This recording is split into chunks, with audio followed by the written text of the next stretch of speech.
William Gargan stars as Barrie Craig, confidential investigator.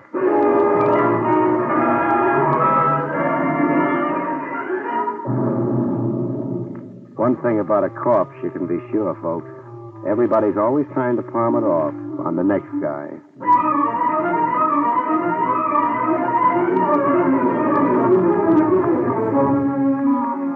The National Broadcasting Company presents William Gargan in another transcribed drama of mystery and adventure with America's #1 detective, Barrie Craig, confidential investigator.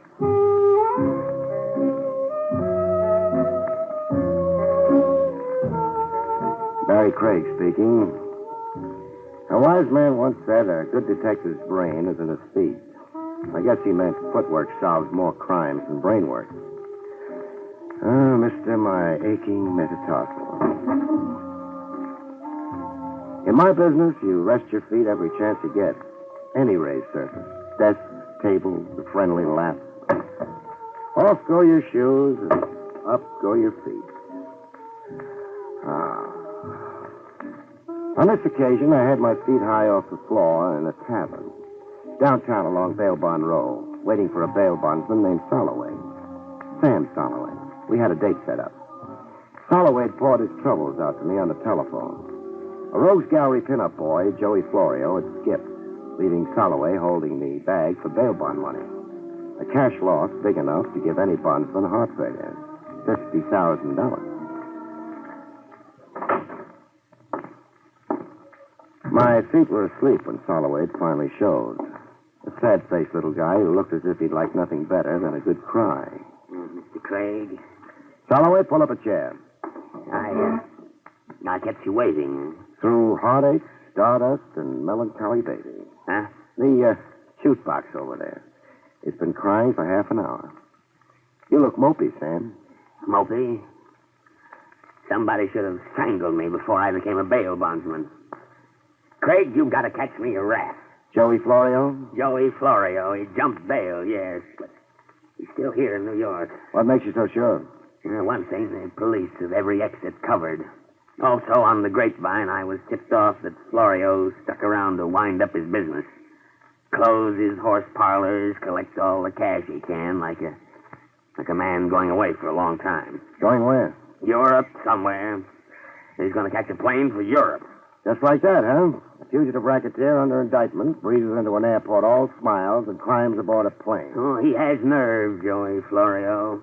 It took nerve to become a high muck-a-muck of the rackets.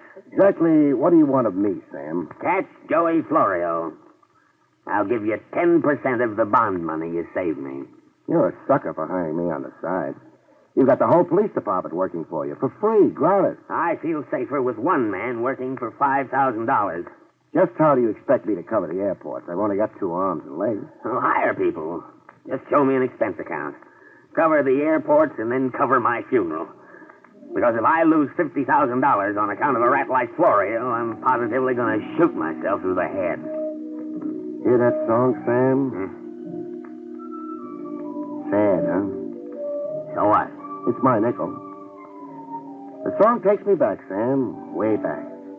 My first long past, and a girl named Glory. Fine time for reminiscences. Blonde curls down to her shoulders. We had a portable Victrola going in a rowboat on Prospect Park Lake. Moon Dust. The record we were playing was Moon Dust. Craig, please, you've got a job to do. Oh, maybe I should have married her, Sam. Better you remained a bachelor. A shamus in a world of hoodlums. How long can you live? Why take a nice girl and make a widow? Oh, Sam, come off it. You sure loused up a memory for me.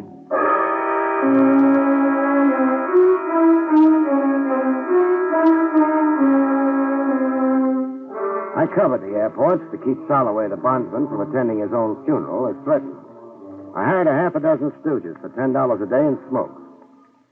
You know your stations, men. It's a 24-hour watch, so load your pockets with K-rations and carry a change of socks. The guy who comes up with Florio gets a $200 bonus and my love.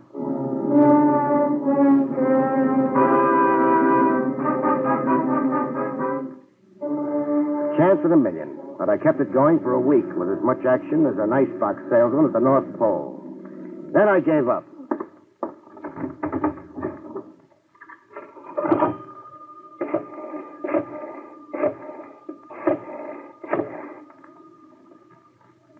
Holloway, this is Barrie Craig. That tip you got on Florio was a dud. I'm canceling out as of now. I'll send you a bill. Coaxing's no good. Neither is throwing hysterics. Keep my men squatting in the airport any longer, and they'll start charging us rent. Goodbye now. I was through with Joey Florio's disappearance. That is, I thought I was through with it. I found out different exactly 2 hours after I'd crossed Holloway off my list of clients. The discovery began with me dragging up the ramshackle staircase in the Midtown fire trap I had an office in. I'd about negotiated the walk-up when a scream stopped me dead in my tracks.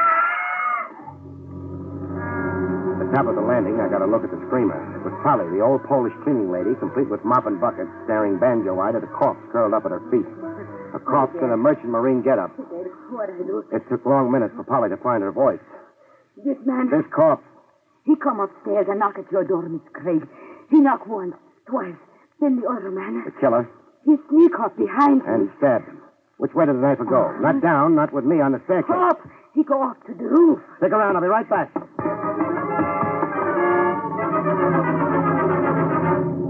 I was right back, empty-handed. The roof led to 88 exits at a 4-block square. A perfect setup for a killer making his escape. I dragged the stiff into my office and then talked to Parley some more, getting nowhere. Now tell me, the knifer, what did he look like? Bad. A bad face. I see that face and I know that man no good. Sure. There were character bumps on his face and you read them. But draw me a picture, huh?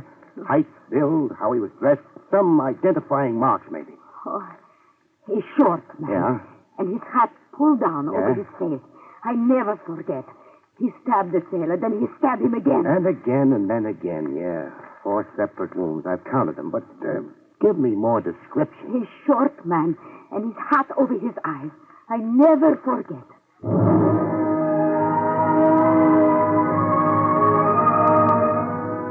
description to fit every second guy you pass on the street. I shoot Parley, and before calling the police department and making a clam bake out of it, I checked the dead man's pockets. There was nothing in them. Nothing to identify him. Just 3 crumpled dollar bills, some silver, pocket knife, chewing tobacco, a key ring, and a clipping from a newspaper gossip column. Clipping about me. Confidential investigator Barrie Craig, latest recruit in citywide search for Joey Florio. It is rumored that the missing mobster is worth $5,000 to Craig, if he catches him. I was picking my brains over why an unidentified merchant seaman would come see me and get murdered doing it when the phone rang. Craig speaking. I got information for you about Joey Florio. That is, if you're interested. Who am I talking to? General Grant. What kind of a guy? Look, I like knowing who I'm talking to. Then you're not interested in what I have to say. All right, I'm interested. What about Florio? He's at the Freedom Hotel on the Bowery. Making out he's a bum. Whoever said he wasn't. Well, if you was to get over there right away, Why right away? Florio's all set to move on to somewhere else. You really want him, it's gonna be right away. I see. Tell me now, General, sleeping up in that tomb on Riverside Drive like you've been, how'd you know I was interested in finding Joey Florio? It's been in the papers. I read it in the column. And why are you so interested in double-crossing Florio? For a cut in the 5 G's you're going to collect? Oh? How will I know who to pay a cut to if you don't identify yourself? I'll be around to collect when you catch Florio. Better hop to it on a double. Florio's not going to sit around waiting for you. Come on.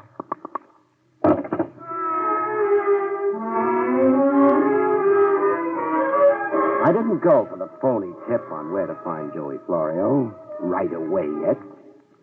10 years as a confidential operative, and you don't jump at bait like a seal in Central Park. You don't swallow everything an anonymous jerk disguising his voice on the telephone tells you. It figured. Somebody wanted me out of my office, and right away. I stuck around to find out why, in a clothes closet with my office lights out. I kept the closet door ajar just enough and waited for development.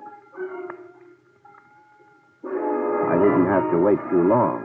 There was a knock on my door. Somebody was satisfying himself that I was really out. I watched the door open and close, and the flashlight play slowly around the room. A lady caller it was. Blonde heartthrob in ballerina slippers and a page boy bob. I watched her bend over the corpse, open his shirt, reach in and unbutton a pouch he wore around his middle, something I'd never thought to look for. I had the pouch out of her hand in one grab. I'll take it, sister. No. You went right to it, huh? Like you knew exactly where he kept it. Give it back. The way you frisked that corpse. No nerve, no squeamishness. You could hire out to an embalmer. Give me the pouch. Suppose we see what's in it together, beautiful. Real chummy like. Oh. Well, ship's papers, huh? Stacy Crocker, signed to the Star of Sharon. Dates freshly stamped like... Uh-oh. Pardon me for taking my eyes off you. Now, hand those papers back at once or I'll shoot. Oh, don't, please. I'm fond of this suit. Your papers? Here. They're all yours. I ought to kill you. For identifying the stiff before you could get at your gun? Who killed him? I don't know. Now try for $4. Who was your stooge on the telephone with me a half hour ago? I don't know what you're talking about. For $8 now. Really concentrate on this one. Where's Joey Florio? I never heard of Joey Florio. Baby, let's not kid. But I'm not... Who is Joey Florio? And why should I know anything about him? Skip it. You going to shoot me before you leave? If you try to stop me. Oh, I won't. Honor bright. I'll pick you up some other time when your gun isn't showing. You'll know who I am and just where to find me. Yeah, I'll know who you are by your picture. My picture?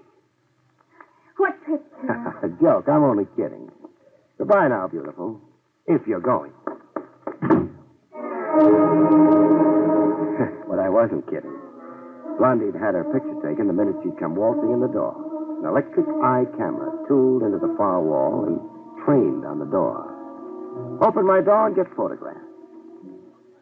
I'd be looking her up, but later.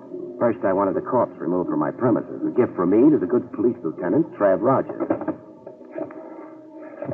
After that, I wanted to know more about Stacy Crocker and the Star of Sharon. Police headquarters. Lieutenant Trav Rogers, please. Tell him it's his mortician friend calling, Barrie Craig.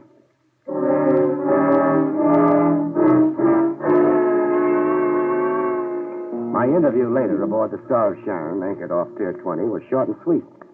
The Captain Jameson was positive that he'd never seen or heard of a Stacy Crocker. I'm sorry, there's nothing I can tell you, Mr. Craig. Nothing whatsoever.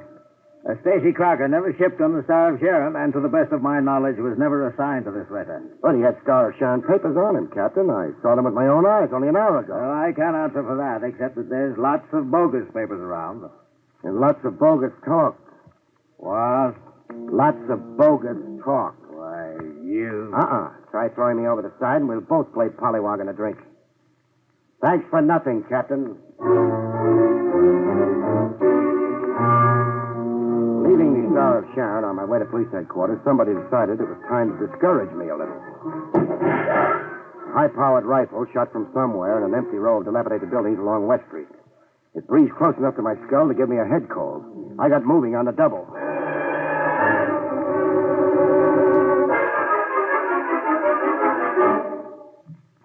I had better look at police headquarters. Trav Rogers had wormed into the case as snug as he could get. About that corpse, Craig. Oh, the corpse that Ivy gave? The next time you send a man, make it a box of candy. You were saying? Stacy Crocker was a professional informer. He'd come through with vital information for a fee. Then Crocker came to me with information to sell. I'd say so. Got any idea who murdered him? No, not yet. You mean you're not telling? I mean, I don't know. What about the girl, Trav? Does her picture match anything in police files? I suppose I'm a fool to tell you. Yes, it matches a picture filed with us when she applied for a nightclub hat checker's license. A nightclub hat checker's license? Why the skeptical look? She wore ballerina slippers. You know, capriccios. No heels, low to the floor. So? So I'm a little disillusioned. And a little crazy. I have a license application here. Her name is Myrna Wilson. The address she gave us is the Hotel Mohansick. What's your position in this case, Craig? The usual 100% cooperation with the department. I'm your boy, and I don't cost you a cent. Jolly civic of you. Who brought you into the case? Joey Florio's bail bondsman, Sam Soloway. I was to get 10% of the bond money if I beat the department to Florio. Does the murder of Stacy Crocker and the Smyrna Wilson have to do with Joey Florio? If I said yes, I'd only be guessing. Well, I'll have to tear myself away now. Keep in touch, Barry. Let's not compete. Sure, I'll keep in touch. Any corpse I meet, you get first introduction. Oh, Trav. Yes, Craig. The Star of Sharon. When does she sail? Midnight tonight. I suggest you search her from stem to stern, just in case the disappeared Joey Florio does tie in with the murder of Crocker. And just in case Florio picks the Star of Sharon as his way out. We have searched the Star of Sharon. While you had your feet up on my desk and ordered my office around, I had 20 men go over every inch of the Star of Sharon. Ah, clever man. I'm going to tell a taxpayer about you.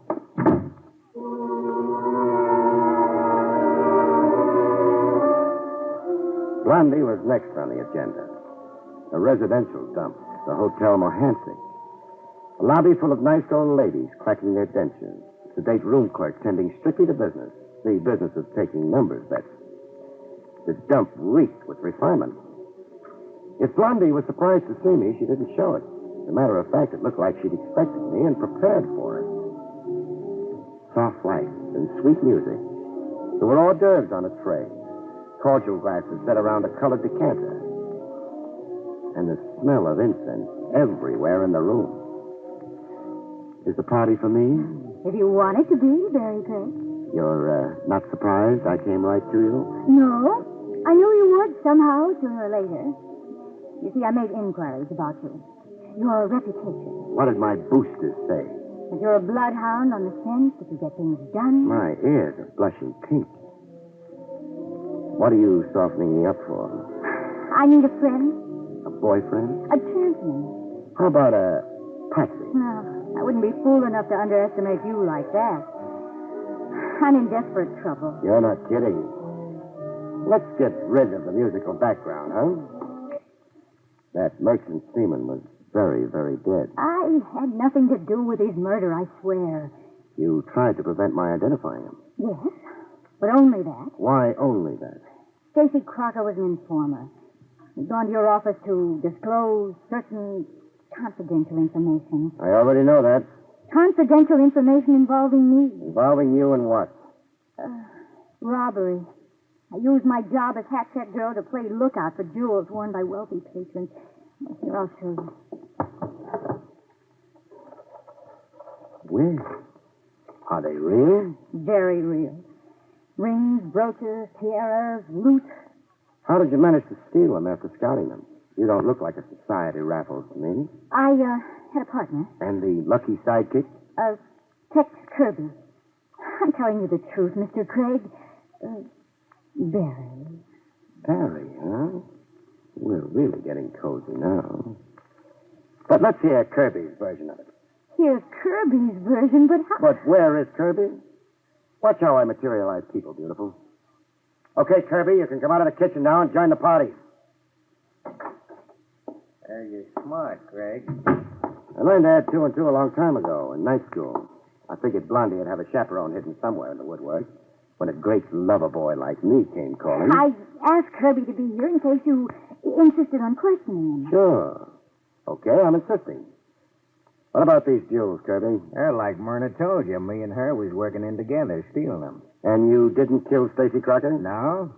I only knew he was on his way to tip you off to our racket, so he could cut in on the insurance reward you'd collect. Well, so much for that. Now tell me about Joey Florio. I never met the guy. But you telephoned me Florio was at the Freedom Hotel on the Bowery. I telephoned you? Let's not get cute now, Kirby. Okay, it was me. I wanted to get you out of the way so Myrna here could frisk Crocker. How'd you know Crocker was in my office at all? And in the defunct state he was in? I tailed him to your place. I was downstairs waiting when a cleaning lady came running out into the street to tell the whole neighborhood that somebody'd shoved a knife in a merchant sailor upstairs. Smart boy, Kirby. You got all your answers worked out. Well, it's the truth. You cooked up a cute story, you two, but it's as phony as Blondie's eyelashes. Are you always so cynical, Mr. Craig? No, I believe everything I hear. but only on the 8th day of the week. Nice try, kids. I hope Joey Florio appreciates what you both tried to do for him. Florio, but we've told you repeatedly. Marna.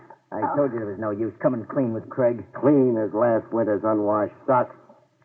Do I walk out of here standing up, or do you two connivers have other plans for me? Maybe I have got other plans. Then for safety's sake, maybe I'd better take certain precautions. Bring him to, beautiful. Murder in Kirby's big try and big lie on behalf of Joey Florio was as easy to read as the ABC on a kindergarten blackboard. They'd outsmarted themselves the way phonies always do. I'd been fed a melancholy lie in a room lousy with monograms. Monograms on the sofa pillow, on the tablecloth, even on the silk lounging pajamas Blondie's been wearing. The monogram? JF. JF for Joey Florio. It all boiled down to one simple truth. I didn't have to be the seventh son of a gypsy to figure it out. Florio planned to leave justice, Soloway the bondsman, and the USA behind him. Not by plane, but on the Star of Sharon. Stacy Crockett come to tell me that when somebody stopped him. Then Kirby and Blondie did what they could to stop me from identifying Crocker. From tying Crocker in with the Star of Sharon. I was in a doorway along the waterfront at 1:45, 15 minutes before sailing time. There was a cop assigned by Trav Rogers on fixed post, watching the Star of Sharon until it sailed. Everything was as quiet as a graveyard for a while. Then the fireworks began with a rush. First came a scream. A woman screaming her head off around some dark corner. Cop on detail went running toward the screen, waving a service gun. I stood pat in the doorway. It was a decoy trick. It had whiskers on it. If it wasn't, even a woman getting herself murdered somewhere couldn't get me away from the Star of Sharon. I played it right. With the cop diverted, a car rolled up to a fast stop right in front of the pier. I watched the guy jump out and the car shoot away. I didn't have to guess who. Bail jumper Joey Florio, catching a freighter at the last minute. He was running for the gangplank when I fired a warning shot. Lower, stop where you are! Florio stopped cold and I went across to get him. Somebody had other plans for Florio. Somebody with a stuttering typewriter.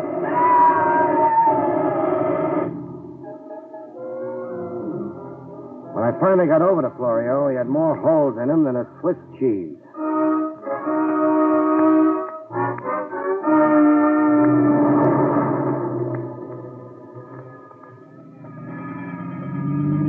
The police took over. The last I saw of Lieutenant Rogers, he was hitching a ride on the morgue wagon. I caught a cab to the home of Sam Soloway, bail bondsman. I had enough for a cruise around the moon and back coming to me, if I could sell a corpse to Sam. Hello, Sam. Craig?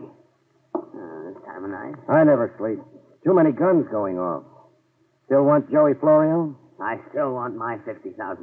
Is it still 10% for me? Bargain's a bargain. In cash, right away. Right away? Well, Craig, it's after midnight. I know you keep that much cash on you. Guys get themselves in trouble with the law at all hours. I've seen you come running to post cash bond in the middle of the night. Craig, you're a regular fox. All right, cash. Here. $50 bills. Now, where have you got Joey Florio? I turned him over to the morgue wagon. The morgue wagon? Florio was machine gunned to death less than an hour ago. Florio was murdered? Yeah. But he isn't worth crying over, Sam, so dry your tears. But she's worth crying over, Sam. She? That girl in the picture on your desk. Who is she? My daughter, Hannah. Hannah? I know her as a hat-check girl calling herself Myrna Wilson. You didn't really expect to get away with it, did you, Sam? No, I guess not. All I wanted to do was see Joey Florio dead. And you sure did that. I didn't have to be too bright to know that you had some hidden motive in bailing out a bad risk like Joey Florio. I wanted him out of jail, in the open, where I could kill him. So you hired me to lead you to him, before he either got away or the police steal him off from your vengeance. Then you followed me around while I looked for Florio. Yes. He turned my daughter's head, He dishonored me. I wanted to kill him myself. I'm sorry, Sam. Sorry you were fool enough to take the law in your own hands. You want your 5,000 back? Keep it, Craig. You earned it. You're a good investigator. The trouble you're in, you'll need it, Sam. So I'm giving it back. That much money, I get fat and lazy. Besides, I didn't really earn it. As it turned out, I didn't catch up with Florio.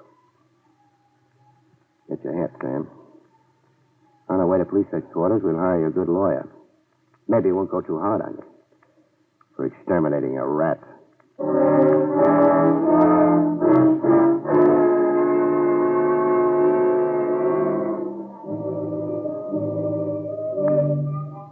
You rest your feet in my business every chance you get. Any raised surface handy. Off go your shoes and up go your feet. You drowse off, wondering about things. Things like the bittersweet memories of an old song can stir up. A golden girl named Gloria and a portable Victrola in a park rowboat. You wonder about the crazy anger that changes a sad-faced little bondsman into a murderer. Salloway. Poor, sad-faced Salloway. How will it go with him in court, you wonder? And you worry. You worry. Good night, folks. See you next week.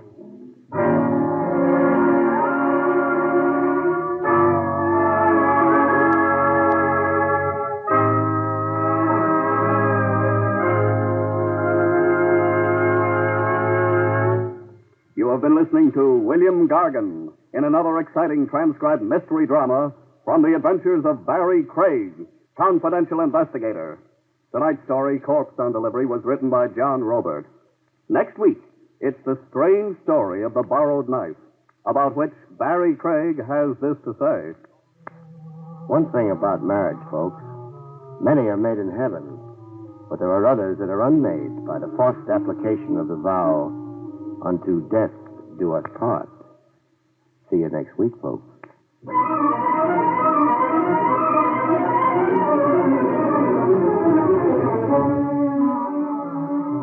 Featured in the role of Myrna was Ansley Strickland. Barrie Craig, starring William Gargan, was under the direction of Hyman Brown. Don Pardo speaking. Now it's Meredith Wilson's Music Room on NBC.